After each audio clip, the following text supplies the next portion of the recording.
जब आपने hand-on study करना है तो आपने ये देखना है कि अपडेटेड होनी चाहिए और यहाँ पे इसका एडिशन जो होनी चाहिए थर्ड होना चाहिए और इसके अलावा इसकी जो लास्ट अपडेट अगर डेट देखें तो जिस टाइम मैं वीडियो रिकॉर्ड कर रहा हूँ तो यहाँ पे ये लास्ट एडिशन जो मैंने की है इसके अंदर वो है 20/4/2023।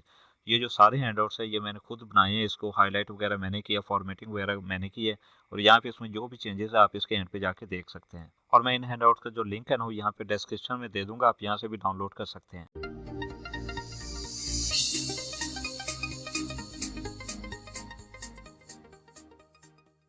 आज हम वीक 12 के टॉपिक को स्टार्ट करें तो यहाँ पे ये टॉपिक 131 से स्टार्ट होता है और 141 तक जाते हैं। टॉपिक 131 की अगर बात करें तो थ्रेड की वजह से कंकरेंट प्रोसेसिंग और पैरेललिज्म ये दोनों चीज़ें पॉसिबल होती हैं। अब इनका मतलब है कि डिफरेंट जो टास्क होते हैं ना eight the same time perform किए जा, इससे जो परफॉर्मेंस होती है ना वो इम्प्रूव हो जाती है। अब इसके कुछ फ़ायदे भी होते हैं और कुछ नुकसान भी होते हैं। तो जब हम कंकरेंट प्रोसेसिंग या पैरेललिज्म कर रहे होते हैं ना तो वहाँ पर हमें ज़रूरत होती है कि हम यहाँ पर सिंक्रोनाइजेशन को यूज़ करें। अब यहाँ पर उन्होंने एक मॉडल को डिस्कस किया, बॉस वर्कर मॉडल। यहाँ पर हमने देखा था कि एक बॉस होता तो वहाँ पर क्या करता था, काम जो होता था वो डिवाइड कर देता, ये डिफरेंट थ्रेड यानी जिनको वर्कर कहा जाता था। तो वहाँ पे जो थ्रेड होते थे ना वहाँ पे अपना काम कंप्लीट करते थे और उसके बाद जो बॉस होता था यानी जो भी प्रोसेस है या प्रोसेसर है उसको जाकर रिपोर्ट बैक कर देते थे।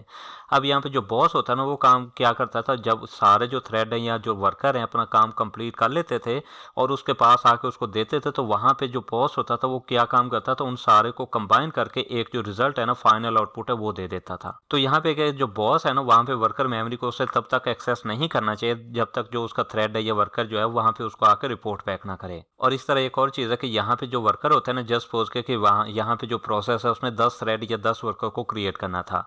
अब यहाँ पे वो 6 वर्कर को क्रिएट कर लेते हैं और वहाँ पे जो वर्कर है ना वहाँ पे वो अपना काम स्टार्ट कर देते हैं।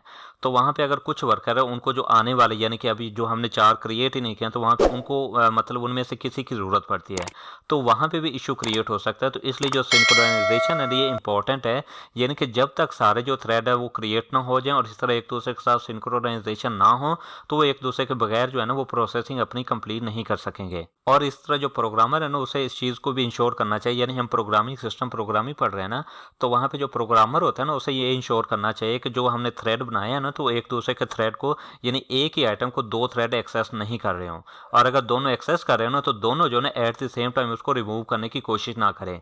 यानी जस्ट सपोज के अगर एक थ्रेड उसको रिमूव कर देता है ना तो दूसरे के लिए इशू हो जाएगा, या अगर दूसरा उसको रिमूव कर देता तो पहले के लिए इशू हो जाएगा। सो इस तरह के इशू से बचने के लिए क्या है कि सिंक्रोनाइजेशन को इंपॉर्टेंट है, यानी थ्रेड जो है ना वो आप दूसरे के साथ सिंक्रोनाइजेशन को आप सिंपल से ये समझ लें कि एक दूसरे के साथ कम्युनिकेशन करें और ये एक दूसरे को बताते रहें कि ये काम मैंने करना है, ये ऐसे काम करना है, ये वैसे करना है, ये चीज़ को आपने डिलीट नहीं करना।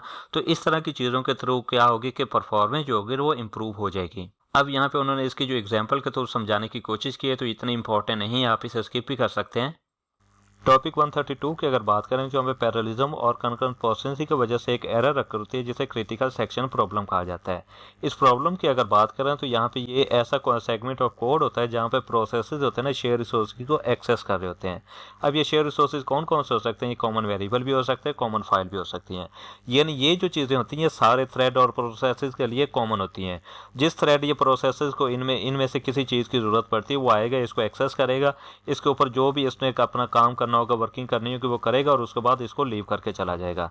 लेकिन यहाँ पे इशू एक और है, यहाँ पे ये इशू है कि अगर 2 या 2 से ज़्यादा थ्रेड या प्रोसेसेस अगर सेम फाइल के ऊपर अपनी वर्किंग स्टार्ट कर देते तो वहाँ पे ऐसे रिजल्ट आ सकते हैं जो कि हम मतलब जो सिस्टम होता है वो नहीं चाहता वो रिजल्ट आ सकते हैं। यानी जस्ट सपोज किया कि एक जो थ्रेड है वो वर्किंग कर रहा है और वो चाहता है कि फाइल की वैल्यू ना उसको 6 कर दिया जाए, और वहीं पर जो दूसरा थ्रेड है एट द सेम टाइम आके वो वर्किंग कर रहा है और वहाँ पे उसकी वैल्यू को 7 कर देता है। तो इस तरह से इशू हो जाएगा और जो सिस्टम की परफॉर्मेंस है ना वो मुतासिर होगी। तो यहाँ पे इनको हैंडल कैसे किया जाता है, यहाँ पे इनको हैंडल ऐसे किया जाता है कि सिर्फ एक चीज़ जो है यानी एक ही थ्रेड या एक प्रोसेसर सिर्फ वो आके इन चीज़ों को एक्सेस कर सके। जो दूसरे थ्रेड है वो सिर्फ वेटिंग करते हैं जब तक जो पहला थ्रेड है या प्रोसेसर है वो अपनी वर्किंग कंप्लीट नहीं कर लेता। तो जब वो अपनी वर्किंग कंप्लीट कर लेगा तो इसके बाद जो बाकी प्रोसेसर होंगे या थ्रेड वगैरह होंगे वो आके इसके ऊपर अपनी वर्किंग कर सकें। अब ऐसा करने के लिए ये जो प्रॉब्लम है इसको हैंडल करने के लिए यानी ऐसा कि सिर्फ एक ही थ्रेड आके उसको एक्सेस करे, कोई और थ्रेड आके एक्सेस नहीं कर सके, तो इसके लिए जो सोल्यूशन यूज़ किया जाता है वो है using global variable. Global variable को यूज़ किया जाता है और इसके थ्रू इस प्रॉब्लम को हैंडल किया जाता है। यहाँ पे क्या कैसे हैंडल की जाती है, यहाँ पे एक फ्लैग के थ्रू इसको हैंडल किया जाता है।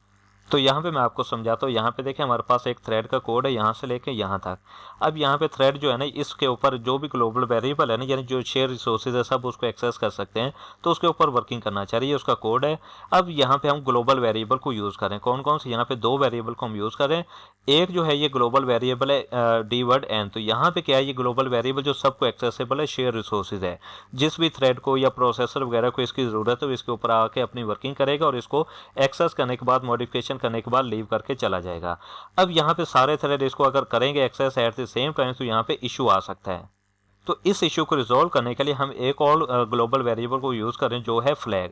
फ्लैग के नेम से हमने एक वेरिएबल ले लिया और इसकी वैल्यू जो डिफ़ॉल्ट हमने सेट कर दी, फॉल्स सेट कर दी है। अब यहाँ पे इसकी रिटर्न टाइप हमने बूल सेट कर दी, यानी कि ट्रू होगा या फॉल्स होगा। तो इनको एक्सेस करेगा ये थ्रेड, क्या करेगा, यहाँ पे देखा सबसे पहले वाइल फ्लैग। अब यहाँ पे क्या करेगा, इसे जब फ्लैग की वैल्यू फॉल्स मिलेगी, यानी कोई और जो है इसको यूज़ नहीं कर रहा होगा, तो वहाँ पे क्या करेगा, यहाँ पे सबसे पहले तो फ्लैग को ट्रू सेट कर देगा। यानी अगर तो कोई और इसको यूज़ नहीं कर रहा तो क्या करेगा कि इसकी वैल्यू ट्रू सेट कर देगा, लेकिन अगर ऑलरेडी इसकी वैल्यू ट्रू है तो इसको एक्सेस ही नहीं कर सकेगा। और सेकंड नंबर पे क्या है, यहाँ पे स्लीप है 100 मिली सेकेंड है, तो इसका मतलब है कि 1 सेकंड के लिए वेट करता रहेगा। तो ये जब तक इसको एक्सेस नहीं होता तो यहाँ पे इसका वेट ही करता रहेगा। अब जब यहाँ पे इसका फ्लैग ट्रू सेट कर देगा ना, तो इसका मतलब अब सिर्फ ये इसी के ऊपर सिर्फ ये थ्रेड वर्किंग कर सकता है। यहाँ पे क्या होगा, जैसे इसकी वैल्यू ट्रू होगी ना, तो यहाँ पे भी वैल्यू इसकी ट्रू सेट हो जाएगी। अब यहाँ पे इसके ऊपर जो भी वर्किंग कर रहे हैं, जस्ट सपोज कि इसको इंक्रीमेंट करना चाहता है तो इंक्रीमेंट इसने कर लिया। इसके अलावा और भी काफ़ी सारी वर्किंग कर सकता है, लेकिन यहाँ पर उन्होंने सिर्फ इंक्रीमेंट की शो की हुई है, यानी सिर्फ आपको समझाने के लिए की हुई है। तो जो भी वर्किंग करनी है वो करेगा और उसके बाद आके फ्लैग की वैल्यू को फिर से फॉल्स सेट कर देगा, यानी ये कह देगा कि मैंने इसके ऊपर अपनी वर्किंग कर ली है। अब जब ये फॉल्स सेट करेगा तो यहाँ पे ये जो ऊपर हमने ग्लोबल रखा हो तो इसकी दोबारा से फॉल्स हो जाएगी, और इसका मतलब है कि कोई भी वेरिएबल आके, कोई भी थ्रेड आके इसको एक्सेस कर सकता है। अब ये वर्किंग कैसे हो रही थी, यहाँ पे ये जो जैसे थ्रेड का कोड है ना, इसी तरह हो सकता है कि 2 या 3 थ्रेड का और भी कोड इसको एक्सेस करने की कोशिश कर रहा हो। तो जस्ट सोच के कि यहाँ पे ये थ्रेड 1 है, यहाँ पे थ्रेड 2 एक्सेस करने की कोशिश कर रहा है और यहाँ पे थ्रेड 3 एक्सेस करने की कोशिश कर रहा है। अब ये सारे ही वाइल लूप के थ्रू इसको एक्सेस करने की कोशिश कर रहे होंगे, यानी जिसको भी फ्लैग की वैल्यू फॉल्स मिल जाएगी वो इसको एक्सेस कर लेगा। तो यहाँ पे जस्ट सोच के सबसे पहले इसने अपनी वर्किंग की, यहाँ पे उसको फ्लैग फॉल्स मिला, यहाँ पे सबसे पहले आके उसको ट्रू कर देगा। अब जब ये ट्रू करेगा ना, तो ये जो है ना 3 और 1 थ्रेड, ये इसको एक्सेस कर ही नहीं सकते जब तक इसकी वैल्यू को फॉल्स नहीं करते। तो यहाँ पे वर्किंग करने के बाद यहाँ पे इसकी वैल्यू को फॉल्स सेट कर देगा। जैसे ही फॉल्स सेट करेगा, यहाँ पे इसकी दोबारा से वैल्यू फॉल्स हो जाएगी। अब यहाँ पे ये थ्रेड 3 और थ्रेड 1 फिर से दोबारा से अटेम्प्ट कर रहे होंगे, बार बार कर रहे होंगे। तो जैसे यहाँ पे इनमें से 3 को या 1 को, जिसको भी यहाँ पे इसकी वैल्यू फॉल्स मिल जाती है, जस्ट सोच के कि यहाँ पे 3 को वैल्यू इसकी फॉल्स मिल जाएगा, तो ये इसके ऊपर वर्किंग को स्टार्ट कर देगा। तो ये इस तरह से इस फंक्शन के थ्रू, वाइल फ्लैग स्लीप, इस वाले फंक्शन के थ्रू इसको एक्सेस करने की कोशिश कर रहे होते हैं।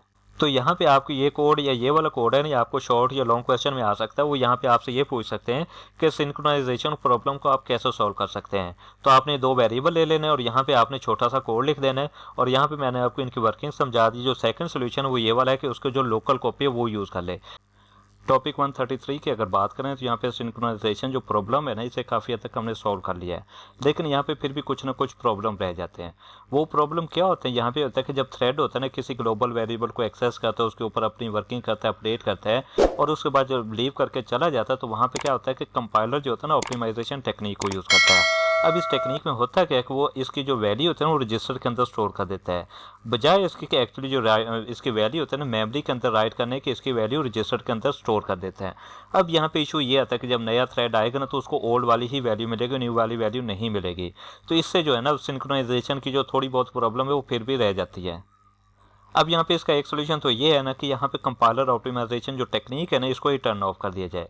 लेकिन अगर ऐसा करते हैं ना, तो यहाँ पे इसकी जो कोड की ओवरऑल परफॉर्मेंस होती है ना, वो डिक्रीज हो जाती है, वो मतलब ख़त्म हो जाती है। तो यहाँ पे यही चीज़ जो है ये एमसीक्यूज में भी आती है, टर्निंग ऑफ द ऑप्टिमाइजेशन। यानी जब हम टर्निंग ऑफ ऑप्टिमाइजेशन टेक्निक को ऑफ कर देते हैं, तो वहाँ पे क्या होता है कि जो उसकी परफॉर्मेंस होती है वो लो हो जाती है, और वहाँ पे जो चीज़ यूज़ की जाती है वो आंसी सी प्रोवाइड क्वालिफायर, यानी वोलेटाइल क्वालिफायर को वहाँ पे यूज़ किया जाता है। अब वोलेटाइल क्वालिफायर क्या होता है कि हमेशा मेमोरी से एक्सेस किया जाता है, और जब भी स्टोर किया जाता है मेमोरी के अंदर, यानी कोई भी ऑपरेशन परफॉर्म किया जाता है, तो उसके बाद मेमोरी के अंदर इसको स्टोर किया जाता है। तो यहाँ पे इस टॉपिक से सिर्फ ये एक एमसीक्यूज आता है, आप यही देख लीजिएगा।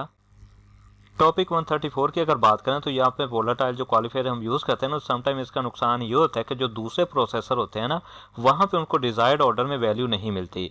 ये यहाँ पे क्या होता है कि यहाँ पे जो प्रोसेसर होते हैं ना, ज़्यादातर जब वैल्यू उसके ऊपर वर्किंग हो जाते हैं ना, तो उसको मेमोरी में राइट करने से पहले टेम्परेरी तौर पर एक कैश मेमोरी के अंदर स्टोर करते हैं। अब यहाँ पे टेम्परेरी मेमोरी में स्टोर करने से इशू ये होता है कि जो सीक्वेंस होता है ना, वो अल्टर हो जाता है, यानी जो दूसरे प्रोसेसर होते हैं ना, उन्हें उस ऑर्डर में वैल्यूज नजर नहीं आती जैसे उनको नजर आनी चाहिए। तो ये चीज़ यहाँ से आपको समझ नहीं आएगी, जब यहाँ पे हम इसको समझेंगे तो आपको समझ आ जाएगी। अब इस प्रॉब्लम को सॉल्व करने के लिए हम जो चीज़ यूज़ करते हैं वो होती है मेमोरी बैरियर और मेमोरी फेंसेस, और इसके लिए जो फंक्शन यूज़ किया जाता है वो होता है इंटरलॉक फंक्शन। तो ये एमसीक्यूज हम यहाँ पे सबसे पहले देख लेते हैं। सबसे पहले जो आता है in memory architecture and barrier before writing the values back to the memory. तो यहाँ पे मेमोरी में राइट करने से पहले जो होता है ना, प्रोसेसर टेम्परेरी तौर पे उसे कैश मेमोरी के अंदर स्टोर करते हैं। सेकंड एमसीक्यू जो आता है वो कुछ इस तरह से आता है, dash are use to ensure that memory is accessed in the desired order. तो डिजायर्ड ऑर्डर में एक्सेस करने के लिए हम जो टेक्निक यूज़ करते हैं वो होती है मेमोरी बैरियर और मेमोरी फेंसेस, और इसके लिए जो फंक्शन यूज़ किया जाता है वो यहाँ पे देख लें, dash function provide memory barrier. तो मेमोरी बैरियर मेमोरी फेंसेस जो चीज़ मतलब प्रोवाइड करते हैं वो इंटरलॉक फंक्शन प्रोवाइड करता है। सो यहाँ पे जो प्रॉब्लम डिस्कस की जा रही है उससे पहले ये समझते कि ज़रा ये क्या चीज़ है। यहाँ पे देखिए हमारे पास एक प्रोसेसर है, यहाँ पे एक कंप्लीट प्रोसेसर है, और यहाँ पे इसकी दो चिप हैं, चिप 0 है और चिप 1 है। और यहाँ पे हर चिप की अगर बात करें तो सबके साथ दो दो कोर है, यानी कि अगर चिप 0 की बात करें तो यहाँ पे कोर 0 और कोर 1 है। इस तरह चिप 1 की बात करें तो कोर 2 और कोर 3 है। अब यहाँ पे हर कोर की बात करें तो यहाँ पे देखें इसके पास L1 यानी कैश मेमोरी है, ये छोटी मेमोरी होती है। इस तरह अगर L2 है ना, ये भी कैश मेमोरी है, लेकिन ये थोड़ी सी बड़ी होती है। अब इसी तरह जो हर कोर के यहाँ पे उनकी अपनी L1 मेमोरी, और इस तरह कोर 3 है, इसकी भी अपनी L1 मेमोरी है। अब यहाँ पे क्या है, यहाँ पे जो L1 मेमोरी है ना, ये सिर्फ कोर 0 को एक्सेसिबल होगी, कोर 1, कोर 2 या कोर 3 को एक्सेसिबल नहीं होगी। इसी तरह इसकी जो कोर 1 की L1 मेमोरी है, यानी ये किसी दूसरे कोर को अवेलेबल नहीं होगी। तो यहाँ पे ये जो होता है ना L1 मेमोरी, ये थोड़ी सी फास्ट होती है, ये छोटी होती है और ये फास्ट होती है। अब यहाँ पे L2 जो मेमोरी होती है ना, ये कोर 0 और कोर 1 दोनों को एक्सेसिबल है, लेकिन ये कोर 2 और कोर 3 को एक्सेसिबल नहीं है, ये थोड़ी सी स्लोअर होती है। और सबसे ज़्यादा जो स्लोअर होती है ये मेन मेमोरी होती है। तो जो L1 मेमोरी होती है ना, इसको एक्सेस करने के लिए तकरीबन 3 साइकिल रिक्वायर होते हैं। L2 मेमोरी को अगर बात करें तो यहाँ पे इसको एक्सेस करने के लिए तकरीबन 13 साइकिल रिक्वायर होते हैं। और अगर मेन मेमोरी की बात करें तो यहाँ पे इसको एक्सेस करने के लिए तकरीबन 100 साइकिल होंगे। यानी अगर कोर 0 चाहता है ना कि मेन मेमोरी को एक्सेस करे, यानी इसके ऊपर कोई वर्किंग करे, तो यहाँ पे इसको 100 साइकिल रिक्वायर होंगे। अब यहाँ पे इशू ये होता है कि जब यहाँ पे कोर 0 है ना, यानी अभी जो हमने ग्लोबल वेरिएबल देखा था, तो वहाँ पे क्या करता है कि इसकी वैल्यू को 5 सेट कर देता है। अब जब इसको वैल्यू को 5 सेट करता है ना, तो यहाँ पे सबसे पहले ये L1 मेमोरी के अंदर आएगी। अब L1 जब मेमोरी के अंदर होगी ना, तो यहाँ पे कोर 3 है, यहाँ पे ये इसके ऊपर वर्किंग कर लेता है और उसके बाद उसको लीव करके चला भी जाता है। तो अभी हमने देखा था कि ये जो होता है ना प्रोसेसर, टेम्परेरी तौर पर इसको कैश मेमोरी के अंदर स्टोर रखते हैं।